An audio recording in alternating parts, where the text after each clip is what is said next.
Hi guys, আসসালামু আলাইকুম। সকাল থেকে ঘুমে থেকে উঠে সব হালকা পাতলা কাজ করলাম। শুক্রবার দিন কি আর করার, যাবো ডাক্তারের কাছে। শরীরটা বেশি ভালো না, আবার যাবো শপিং করতে। ভাবতেছি এখন কোনটা করবো। যাক, যাই হোক, বেরিয়ে পড়লাম। চলতেছি রাস্তা দিয়ে মোটরসাইকেলে চলতেছি, দেখি কতক্ষণ লাগে। শপিং করতে যাবো, যাই চলতেছি। কি আর করে, চলে এলাম সাভারে। প্রচণ্ড রোদ, গরম। কি আর করে, হাজব্যান্ড গেছে মোটরসাইকেল পার্কিং করতে। করার পর গরমে আর ভালো লাগতেছে না, জায়গায় দাঁড়ালাম।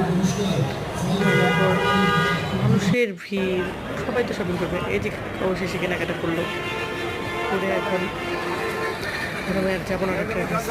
কোথায় যাবো এখন? যাচ্ছি পার্কিংয়ের জায়গায়, গাড়ি পার্কিংয়ে থেকে নেবো, বাড়ির উদ্দেশ্যে রওনা দিচ্ছি। এই যে আমাদের ফুলবাড়ি, বাপের বাড়ি এলাকা ছেড়ে যেতে কষ্ট হচ্ছে, একটু বাড়িতে সব কিছু করার না, চলে যেতে হচ্ছে। বাসায় কাজ সব কিছু মিলে এই আর কি। যেতে যেতে চলে আসছি বাড়ির প্রায় কাছে। গরম, ভালো লাগতেছে না কিছু।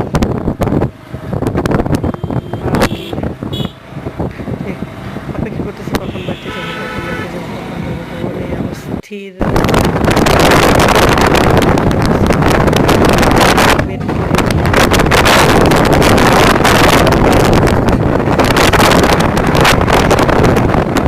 এই তো